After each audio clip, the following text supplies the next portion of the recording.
Iwinasiwas ni Kuroki ang nabali na kamay kaya bumalik ito sa pagiging normal. Saka din agad na si Nico ang nasaktan na Fang. Dahil napa-atras si Fang ay agad niya itong na-headbutt. Saka muling si Nico ang core kaya sa 3 tirada lang niya ay nasaktan ng labis ang nabugbog na champion. Pero bago tayo magpatuloy ay mag-like ka muna. O Anime Recaps Tagalog, mapapawaw ka sa sarap. Nax, sinabi ni Hajime na ayos lang daw si Oma dahil sa healing strategy na technique ng Kerr family. Kaya nagpasalamat at lumabas na si Oma. Naiwan naman si Mang Kanor ay si Yamashita na kinakausap ni Hajime na sinabihang naipaliwanag na nito ang mangyayari kay Oma kapag patuloy itong makipaglaban. Sinabi ni Yamashita na naiintindihan ito pero susuportahan ng pasya ni Oma hanggang wakas. Sa labas ay nakita ni Oma si Takeshi na bumili ng soda sa vending machine. Nagkita sila at nag-usap bilang mga sport na competitors. Sinabi ni Takeshi na fixed daw ang laban nila at pareho lang na si Nogi ang kanilang boss. Sinabi ni Takeshi na nakiusap na siya sa boss nilang siya ang uusad sa final match. Samantala ay pinuntahan ni Nogi si Yamashita at binati si Yamashita sa pagkakaabot sa semifinals. Pero inutusan na ni Nogi si Yamashita na umatras sa laban at hayaan na si Takeshi na mag-represent ng kanilang kumpanya. Ngunit nagagalit si Yamashita na sinabing hindi siya papayag sa makasarili na Nogi. Sinabi nitong hindi lang si Nogi ang nag-invest sa pakikipaglaban na iyon dahil may iba din na itinaya ang buhay para dito.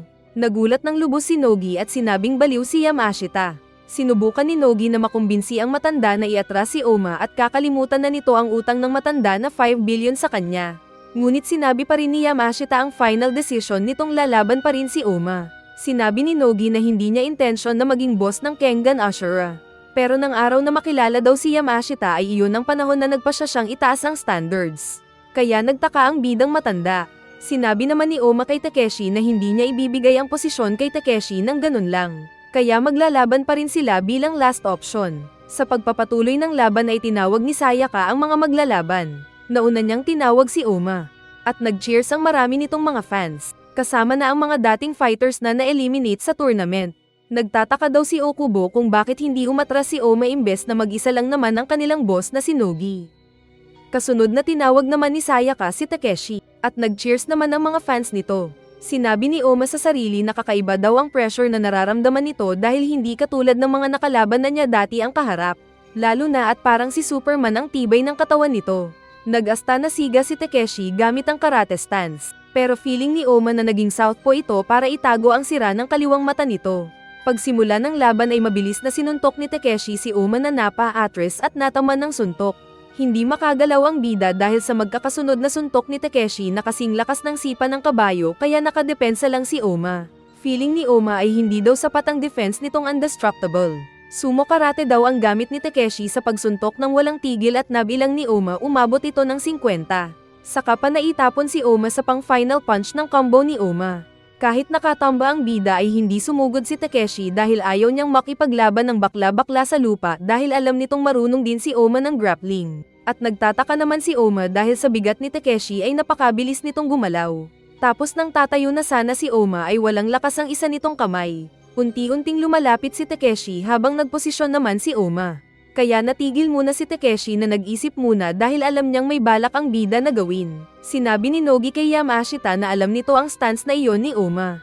Pero mamamatay lang daw ito kapag gagawin iyon. Saka muling kinukumbinsi si Yamashita na isuko na ang laban. Sinabi ni Nogi na huwag ulitin ni Yamashita ang kamalian ng kanilang ninuno.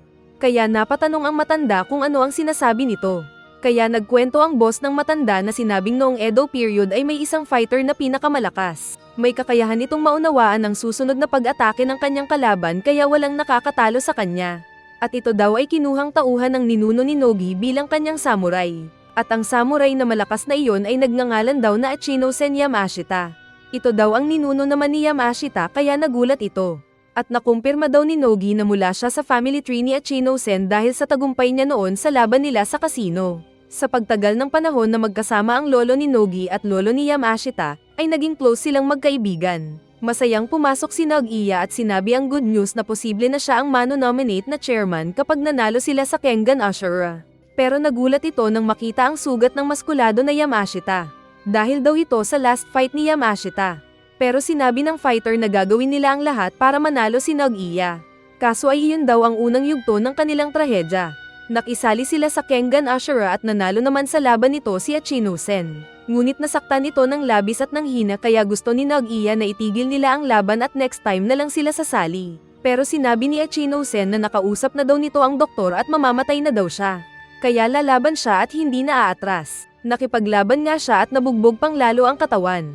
At pinagtatawanan pa siya ng ilang audience. Ngunit natalo niya ang kalaban at nakaabot bilang lalaban sa finals. Pero namatay siya bago ng laban kaya hindi din sila nanalo. Walang sumunod na fighter na kasing galing ni Achino-sen sa pamilya ng Yamashita at akala ng mga ninuno ni Nogi na wala na.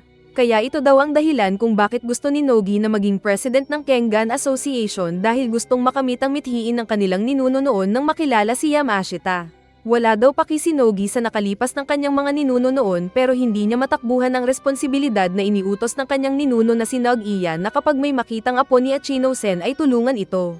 At destiny pa daw ang nanghatak kay Yamashita na mapunta sa Kengan Ashura nang aksidenteng makita nito na maglaban sina Oma at ng isang extra.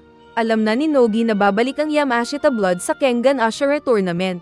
Naiintindihan daw ni Yamashita ang paliwanag ni Nogi. Sinabi ni Nogi na kapag nanalo siyang president ng Kengan Ashura ay pag-aaralin niya si Yamashita kung paano maging leader saka din ito gagawin na vice president. Kaya dapat daw na makinig si Yamashita at mag-withdraw na sa laban para makamit nila ang mithiin. Ngunit malumanay at magalang na sinabi ni Yamashita na hindi pa rin siya aatras sa laban. Totoong may pinagsamahan daw ang kanilang mga ninuno pero iba sila kumpara sa mga ito. Sinabi din niyang katulad ni Oma ang kanyang ninuno na lumalaban kahit pamamatay. Kaya hayaan na lang nilang maglaban ang mga fighters at suportahan nila. Sa laban ay muling umatake si Takeshi ng malakas nitong suntok. Naitapon ng malakas si Oma pero bigla din na naitapon si Takeshi na nagtaka dahil siya naman ang sumuntok. Sa isip ni Oma na nagsuka ng dugo ay alam niyang hindi nagawa ng husto ang teknik kaya iba ang tinamaan kay Takeshi. Muling pumosisyon si Takeshi na inisip na siya ang mananalo.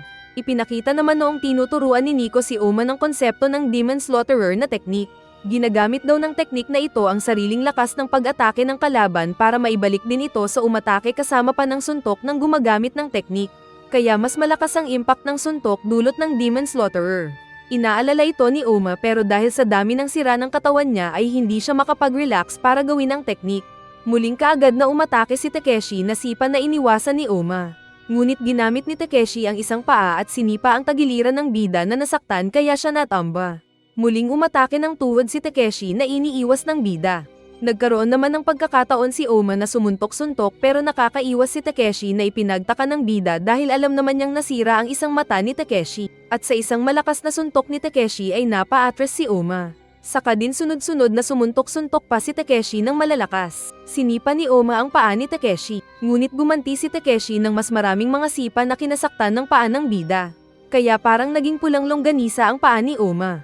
Habang umiilag siya ay nagdadalawang isip si Oma kung kaya pa niyang gawin ang Demon Slaughterer. Saka pa siya sinipa ulit ni Takeshi sa kabilang paa kaya napa-atras ang bida na inakalang matatalo na siya. Pero dumating si Yamashita sa arena at nag-cheer para kay Oma. Nakita ito ni Nogi na patawa-tawa lang dahil nagkasalubong daw ang Kengan at ang Ashura. Narinig ni Oma ang pagsigaw-sigaw ni Yamashita kaya na-motivate naman ang bida. Sinalubong niya si Takeshi at nagawa itong masaktan ng Iron Breaker Kick. Umatake ulit si Takeshi na sinabayan ng bida ng paghila sa braso. Pero nakawala ulit ang malakas na tao at nagpalabas pa ito ng sunod-sunod na combo ng malalakas na suntok na iniwasan ni Oma. Hinuli ni Takeshi ang ulo ni Oma saka inundayan ng tuhod ang mga braso ni Oma. Kaya nagkaroon ng crack ang buto ni Oma. Saka pa walang tigil na sinusuntok-suntok ni Takeshi ang nakadepensa lang na Oma.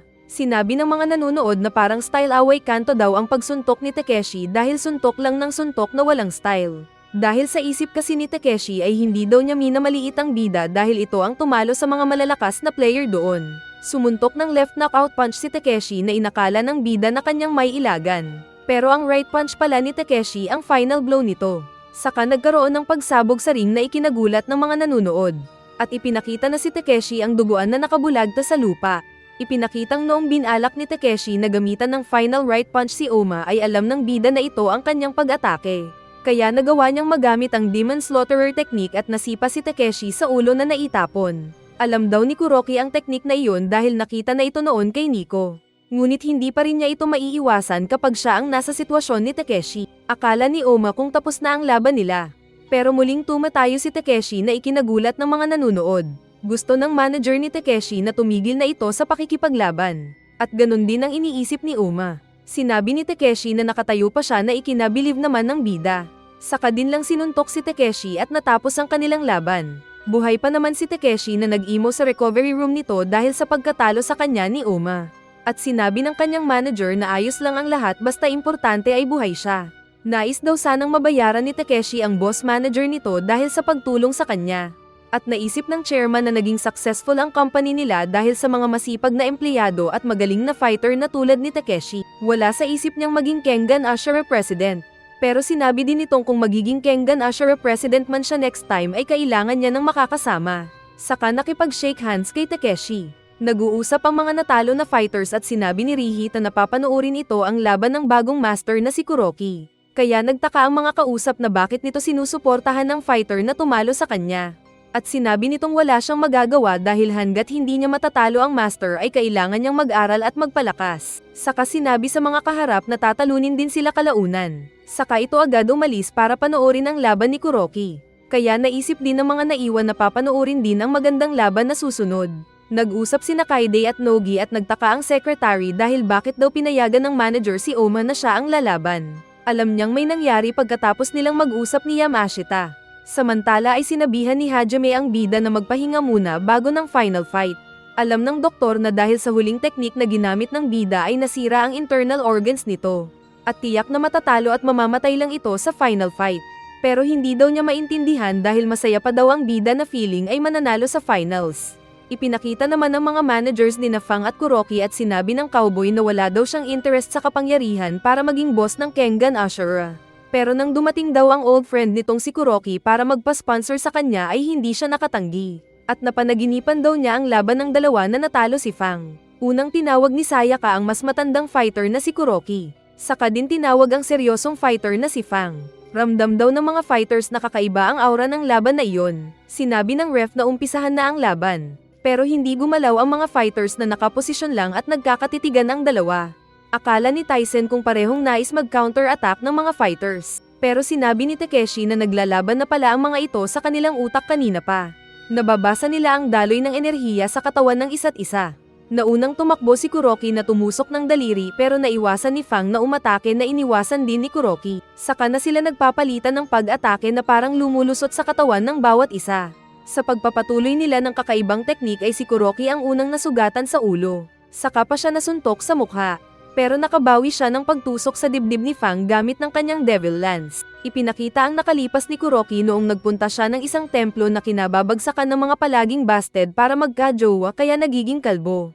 At doon ay nag-training si Kuroki hanggang maabot nito ang pinakamataas na level ng lalaki na hindi nakatikim magka-jowa. Saka din siya umalis para hindi mabisto na walang jowa hihihi. Sinubukan pang tusukin ni Kuroki ang mata ni Fang gamit ng isang kamay pero umatras si Fang. Pero nagpain lang pala si Fang, kaya nang muling umatake ang matanda ay sinuntok nito ang pantusok ni Kuroki. Saka pa sinamantala ni Fang ang sunod-sunod na pagsuntok kay Kuroki. Pero feeling daw niya ay bato ang sinusuntok niya dahil sa gamit na depensa ni Kuroki na tinawag nilang Sanchan. Nag-iba ng anggulo ang pagsuntok ni Fang kaya nasaktan ang tiyan ni Kuroki. Nag-fake punch pa si Fang na kinauto ni Kuroki kaya muli siyang nasuntok ng malakas sa mukha. Kaya naging liamado si Fang na walang tigil sa pagsuntok. Nag-sidestep si Kuroki at mabilis nag-handchop ng malakas. Ngunit hindi niya inasahan na ang kamay niya ang nasaktan. Saka pa napangiti ng pangit si Fang. At si Nico ang naitapon na Kuroki. Naging kakaibang fighter uli si Fang na sumasayaw na parang OnlyFans. Kailangan daw niyang gamitin ang lahat ng nalalaman laban sa fighter na kasing lakas ni Kuroki. Umatake siya ng walang tigil na parang sumasampal-sampal na babae. Kaya napapaatras naman si Kuroki na sangga ng sangga na parang mister na naisampal-in ng kanyang misis na hindi niya inabutan ng sweldo. Nag-timing ang matanda na gustong ma-finger ang kalaban. At nagulat ang mga nanunood dahil nahuli ni Fang ang kamay ng matanda at nahawakan itong parang chicken wing lock. Ipinakita naman ang nakaraan ni Fang noong panahon na nakita siya ni Keitahara. Nakasali siya sa isang tinawag nilang Kadoko kung saan iniiwan ang mga fighters sa isang cage para maglaban-laban silang lahat hanggang kamatayan. At pagbukas nila ng pinto ay nakita nila ang nakaligtas na si Ajito Kano. Mula dito ay pinag-aral at sinanay siya ni Keitahara na maging malumanay para maiwasan ang pagiging war freak nito. At yung mukha niyang pangit ay ang itinatago niyang pagkatao kapag hindi na ito nakontrol. Parang ikaw din kung natatalo ka sa ML, joke pero minsan totoo. Sa pagpapatuloy ng laban ay pinagsusuntok ni Fang ang matanda na isang kamay na lang ang nagagamit sa pakikipaglaban. Pero maging ito ay nasaktan din kanina kaya napapa-atras si Kuroki na disadvantage sa laban. Dahil parehong nasira ang mga kamay ay nasuntok ulit ang mukha ni Kuroki. Gumanti ito ng karate chop na iniwasan ni Fang na inakalang wala itong silbi. Pero biglang nasaktan ang kamay niyang nabutas. Kaya nagtaka at nag-isip si Fang kung paano ito nangyari. Umatake si Kuroki na iniwasan ni Fang at nalaman niyang ang pang-like pala ng matanda ang gamit nitong pangtusok. Kaya mag-like ka na din sa ating video at tusukin natin ang puwet ni algorithm. Muling naging normal ang kaliwang kamay ni Kuroki dahil nang iwinasiwas nito ang kamay ay naayos ang nabali na siko. Umatake si Kuroki na sinabayan ni Fang pero si Fang ang nasaktan sa tiyan patungo sa liver. Kaya siya naalag na sinamantala ni Kuroki ng pag-atake ng matulis na hinlalaki. At nag-headbutt pa ang matanda na kinasaktan ni Fang. Nag-fake devil lance si Kuroki na ikinalito ni Fang kaya siya nasiko ng matanda. 3 malalakas na suntok pa lang ang natanggap ni Fang pero labis na ang sakit na ininda nito. Dahil daw ito sa resulta ng teknik na ginagamit nilang formless ni Fang at inner tactics ni Kuroki. Nagkaroon daw ng void at ito ang pinag-aralan ni Kuroki kanina pang magsimula silang maglaban. Nakarate chop ni Kuroki ang balikat ni Fang na nasaktan. Dahil sa nakakonsentrate si Fang sa Devil Lance technique ni Kuroki ay hindi na nito napag-aralan masyado ang iba pang pag-atake na pwedeng gawin ng matanda. Kaya nasapak siya at nahuli pa ni Kuroki sa leeg. At malaya itong sinuntok sa mukha. Inundayan pa ni Kuroki ng malakas na suntok ang dibdib ni Fang na napa-atras. At binigyan din ito ng uppercut. Pinalipad ni Kuroki si Fang at balak sana nitong tusukin ang lalaki habang nasa ere. Pero naramdaman niyang nabasag ang kanyang tagiliran dahil sinipa pala siya ni Fang. Sa oras na iyon ay nag-e-evolve pa rin daw si Fang sa pakikipaglaban. Siya naman ang umatake sa matanda gamit ulit ang inner tactics. Sinampal nito si Kuroki na napasangga. Saka din biglang nag-switch si Fang ng formless na sumuntok. Sinipa ang paa ni Kuroki at muling nagsuntok-suntok. Nakakaya daw ni Fang na mag-combine ng inner tactics at formless nito. Sumangga-sangga si Kuroki na nasasaktan at umiwas. Pero hindi nito naiwasan ang pagsipa ni Fang na kanyang sinangga. Pero trap pala ito ni Fang para magamit niya ang 1-inch punch na ginamit niya noon kay Hatsumi. Kaya nagkaroon ng pagsabog sa ring. Pero hindi easy ang matanda dahil nga nag-training ito ng walang jowa noon kaya naipon ng husto ang lakas niya. Nang oras na ginamit ni Fang ang 1-inch punch ay pinilipit ni Kuroki ang kamao niya. Kaya nasira ang right fist ni Fang. Nasira din naman ang right hand ni Kuroki. Pero kaya pa rin niyang makagawa ng matibay na kamao. Wala naman daw masamang nararamdaman si Fang. Pero sa lahat ng 160 fights niya na 0 lost ay si Kuroki ang pinakamalakas niyang kalaban ngayon. Umatake si Fang na sinalubong ng suntok ni Kuroki. Nahawakan ni Fang ang kamay ni Kuroki.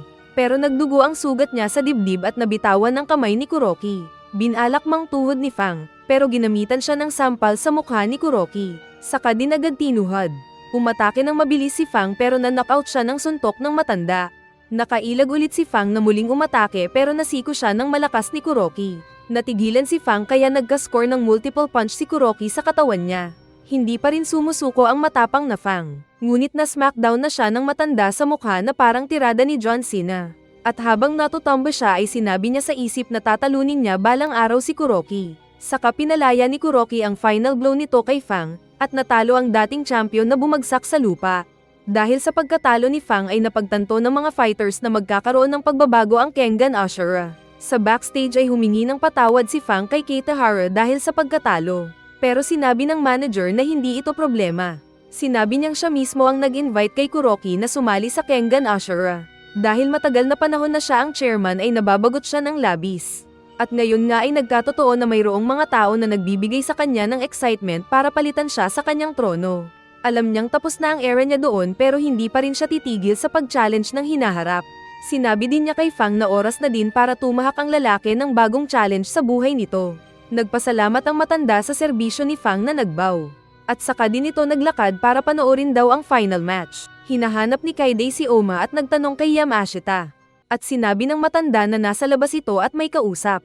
Ipinakita sina Oma at Kuroki na nag-uusap sa isang madilim na pasilyo. May nais daw sabihin ng matanda na katotohanan kay Oma dahil siya naman ang estudyante ni Nico. Alam ni Kuroki na naipanganak si Oma sa isang lugar na walang batas kaya ang malakas lang ang nakakasurvive. Isang lalaki na nagngangalan na Mukako ang dumating at nais na mapag-isa ang mga tao sa lugar na iyon gamit ang minana nitong jujitsu. At ito ang naging foundation ng pagdevelop ng Nico style. Marami siyang mga tao na kinalaban at tinalo. Ngunit sa paglipas ng ilang taon ay hindi niya nakamitang mithiin. Kaya kumupkup siya ng mga bata na may potensyal sa laban at sinanay ang mga ito. At lahat sila ay pinangalanan niyang Nico Takita. Paraan daw ito para malaman ang pinagmulan nila at kasama na rin ang pagbuo ng mga legendary na kwento patungkol sa parang nag-iisang tao na ang pangalan ay Nico Takita. Dahil dito ay nakamit din ng mithiin ni Mukako na mapag-isa ang lugar na iyon. Kaso ay tumaas din ang patong sa ulo ng nagngangalan na Nico kaya madami ang gustong pumatay sa tao na nagngangalan na Nico. Ipinasa ni Mukako ang lahat ng skill nito sa mga students at nag-training sila sa nakakatakot na gubat. Pero halos lahat ng mga Nico Takita ay pinatay sa gubat na iyon. Saka din naglaho ang founder nilang si Mukako. Kaya naalala naman ni Oma ang sinabi ni Nico na may kaibigan siyang namatay sa gubat na iyon. Nagpatuloy sa pagkwento si Kuroki na magkaibigan daw sina Mukako at ng kanyang master. At palagi silang naglalaban para mapagkumpara ang kanilang fighting style. At lahat ng impormasyon na nalaman niya ay mula sa kanyang master. Isang araw nang hinahanap ni Nico ang master ni Kuroki para sana magtanong tungkol kay Mukako ay si Kuroki ang nakausap niya dahil patay na ang master ni Kuroki. Kalaunan ay pinuntahan ni Oma ang naghihintay na Kaide at Yamashita. Pinapaalis ni Yamashita si Kaide pero umiwas ang babae at hinarap si Oma. Sinabi nitong nagbago ang pasya at sinusuportahan na si Oma hanggang sa final fight nito. Saka agad na umalis ang babae. Nang sila na lang ay nilagatok ni Yamashita ang mga daliri at sinabing mag-usap sila ng man-to-man kay Oma. Pero masahe pala ang gusto nitong ibigay sa bida bago makipaglaban sa final fight niya. Saka nagkwentuhan sila noong unang nagkita sila. At unang beses din na makita ng matanda ng close-up ang mga sugat ni Oma sa katawan. Ipinakita din ni Oma ang sinugat ni Rihito noon sa kamay niya. At lahat daw ng mga nakalaban ni Oma ay may iniwan na sakit sa katawan ni Oma. Napagtanto ni Yamashita na sa ring ay parang walang sakit at masyadong malakas ang fighter. Pero sa likod pala nito ay halos lahat ng parte ng katawan ni Oma ay may sira dahil sa pakikipaglaban. Kaya lihim na nalungkot ang matanda. Kahit nang naglalakad na sila patungo sa ring. Sinabi ni Yamashita na malakas daw si Oma. At saka pinuri ito na dahil kay Oma ay naging matapang din si Yamashita. Nagpaalam na si Oma at sinabing magkikita sila sa kabila. Kaya tulad noong una silang magkita ay sinabi ng matanda ang pangalan nito. Na naalala din ng bida. At muling nagtanong kung gusto din ba ng matanda ng laban. Saka din pumasok si Oma sa ring. Unang ipinakilala ni Sayaka ang fighter na si Kuroki. Kaya pumasok din ang Devil Lance. Kasunod na ipinakilala ni Sayaka si Oma. At pumasok naman si Oma. Bago nagsimula ang laban ay sinabi muna ng referee na dahil extra lang siya palagi, ay nagpasalamat muna siya sa lahat ng naroon. Saka din niya inumpisahan ang laban. Agad na nagpaikot-ikot si Oma kay Kuroki gamit ang abnormal na steps. Naunang sumuntok si Oma na sinangga ng matanda. Saka din mas marami pang suntok ang ginawa ng bida. Pero ramdam daw ni Kuroki na walang bigat ang mga suntok ng bida kaya alam niyang napagod na ito. Samantalang nag-counter naman si Kuroki ng suntok nito at nasaktan si Oma sa kapanataman sa tagiliran. Sumuntok si Kuroki ng malakas, pero nasangga ito ng bida. Nagkaroon daw siya ng lakas dahil sa masahe ni Yamashita at nagpump ulit yung power niyang pampalakas ng katawan. Nahawakan ni Oma ang kamao ni Kuroki at naramdaman niyang nasira ang mga buto nito dahil sa pagtanggap sa 1-inch punch ni Fang. Binalak siyang matusok ni Kuroki ng left hand pero tinuhad siya ni Oma at nasaktan ang matanda. Saka pabiglang bumili si Oma sa pagsuntok at pagsipa sa matanda na pasangga-sangga lang din. Maraming combo ang ginawa ni Oma pero nang mataymingan ni Kuroki ay sinuntok ang tiyan niya na kinasaktan ng bida. Muling umatake si Oma gamit pa rin ang possessed by a god at diretso sa pagsuntok. Ngunit kahit pasuntok-suntok si Oma ay unti-unting umaabante si Kuroki at nag-set up ng pag-atake. Kaya nakasuntok din ito. Napagtanto ni Kuroki na totoong naging mabilis ang pagsuntok ni Oma pero nawala naman ang accuracy nito. Kaya nagawang masapak ni Kuroki ang mukha ng bida. At makapag-follow up ng Devil Lance. Pero naka-sidestep ang bida at na-left hook ang mukha ng matanda. Umatras si Oma na sinundan ni Kuroki ngunit biglang lumapit si Oma at nagbigay ng right hook na kinasaktan ng braso ni Kuroki. Gumamit daw siya ng life advance saka pa sumipa si Oma pero nasangga pa rin ni Kuroki. Dahil dito ay naisip ng matanda na huwag maliitin ang kaharap. Ipinakita na sinabi ni Oma kay Yamashita kanina na balak na nitong pagsamahin ang life advance technique at ng possessed by a god. Sumiko pa si Oma pero nasangga pa rin ni Kuroki. Marami pang mga suntok ang ginawa ni Oma pero sinasangga lang ni Kuroki. Nag-straight punch din si Kuroki na agad binawi dahil siko pala ang ginamit niyang panang-atake.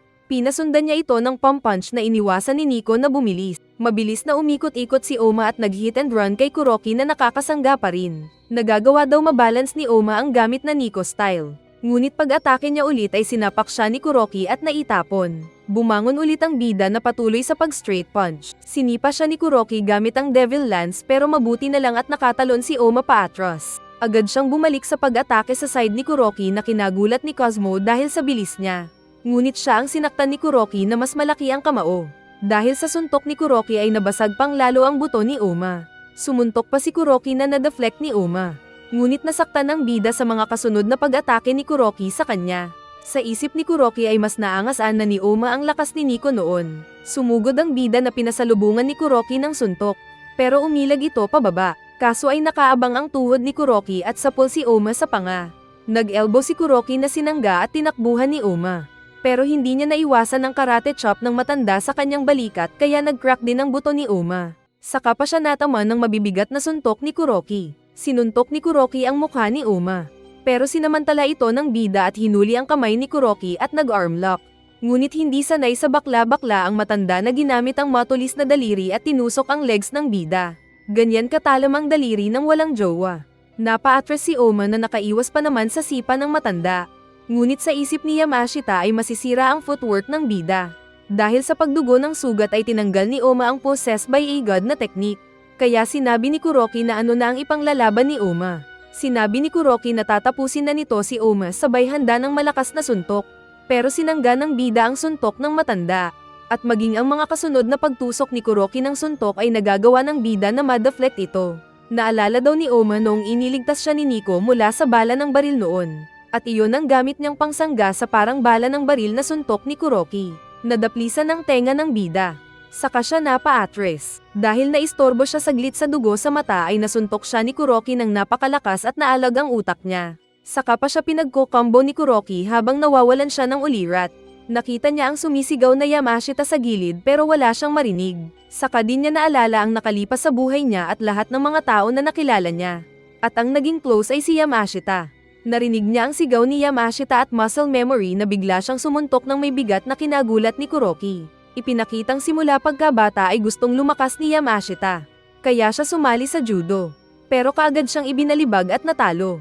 Dahil dito ay natigil ang kanyang pangarap hanggang sa pagtanda na naging trabahador na lang siya at makalimutan ang pangarap. Hanggang isang araw na makita niya si Oma na nakikipaglaban. Sa kanya naalala ang pangarap niyang version ng sarili na nakay Oma. Saka muling ipinakita si Oma na nakikipagbakbakan ng sabay sa mas malakas na Kuroki na nag-headbutt ng maraming beses. Nasipa at natuhad si Oma kaya siya napaluhod. Sabay umatake ng suntok ang halimaw na kalaban. Ngunit gumamit bigla si Oma ng Demon Slaughterer technique at nag-counter punch na kinasaktan ng braso ni Kuroki. Ngunit nag-counter din si Kuroki ng mala atomic bomb nitong left hook at dramatic ang pagbagsak ng katawan ni Oma at nawalan siya ng malay. Dahil sa nangyari ay malungkot si Yamashita dahil sa pagkatalo ni Oma.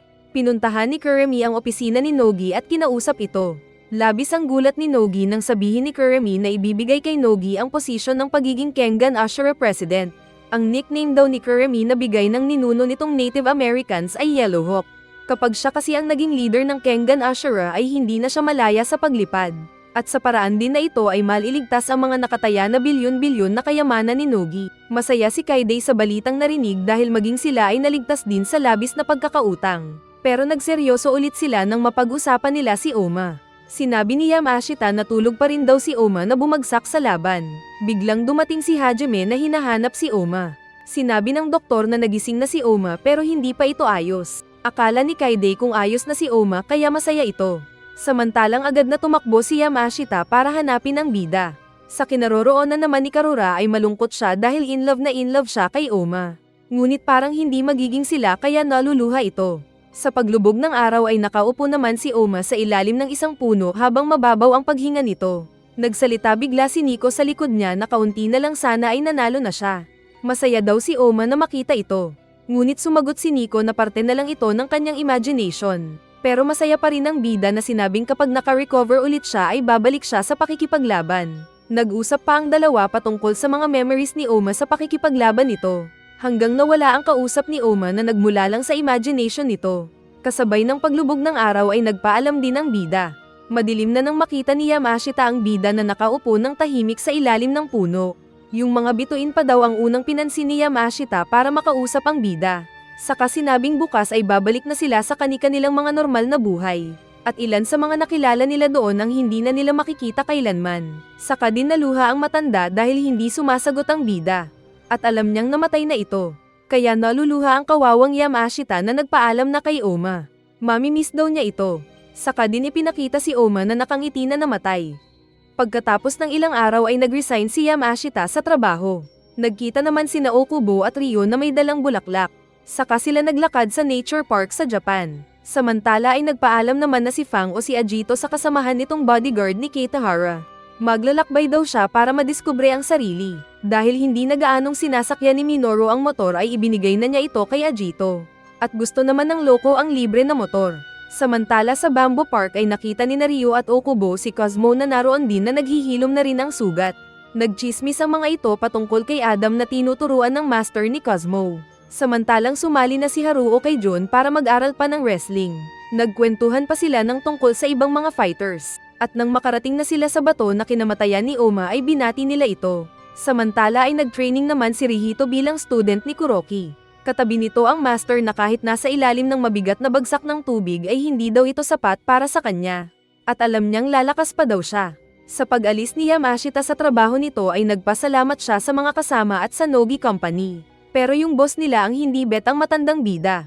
Kaya paglabas nito ay sinundan siya ng Little Boss at sinabing alam niyang paborito siya ng Big Boss. Sinabi ng Little Boss na nakasama ni Yamashita ang Big Boss nilang si Nogi. Ngunit dahil nag-resign na si Yamashita sa kumpanya ay inakala ng Little Boss na tinanggal na ito ni Nogi. Bakit daw kasi hindi ang magaling na tulad niya ang tinawag ng boss? Saka pa nilait-lait si Yamashita. Pero natakot naman ito nang lapitan siya ni Yamashita na natambo pa sa takot. Nagbusina ang sundo ni Yamashita na parehong mga mayayaman na sina Oya at Yash ay take. Nakita ito ng boss at nakilala ang dalawang business tycoon. Kaya mas lalong nainggit ang inggit na boss ni Yamashita. Dapat daw ay siya ang kasama ng mga ito. Sa kotse ay pinagtatawanan nila ang inggit na dati na boss ni Yamashita. Dapat daw na sinuntok ito ni Yamashita, sabi ng bakla na semi-kalbo. Ibinulong ng lasenggo na gusto daw yata nito si Yamashita dahil nagpumilit na sumama sa pagsundo sa matandang bida. Kaya pangiti-ngiti lang si Yamashita. Pero sa isip niya ay nakapag-resign na siya sa pinaka-first job niyang tinagalan niya ng mahigit 30 taon. Saka din nila ibinaba si Yamashita sa destinasyon nito. Pagpasok niya sa gusali ay agad siyang umakyat at binuksan ang pinto.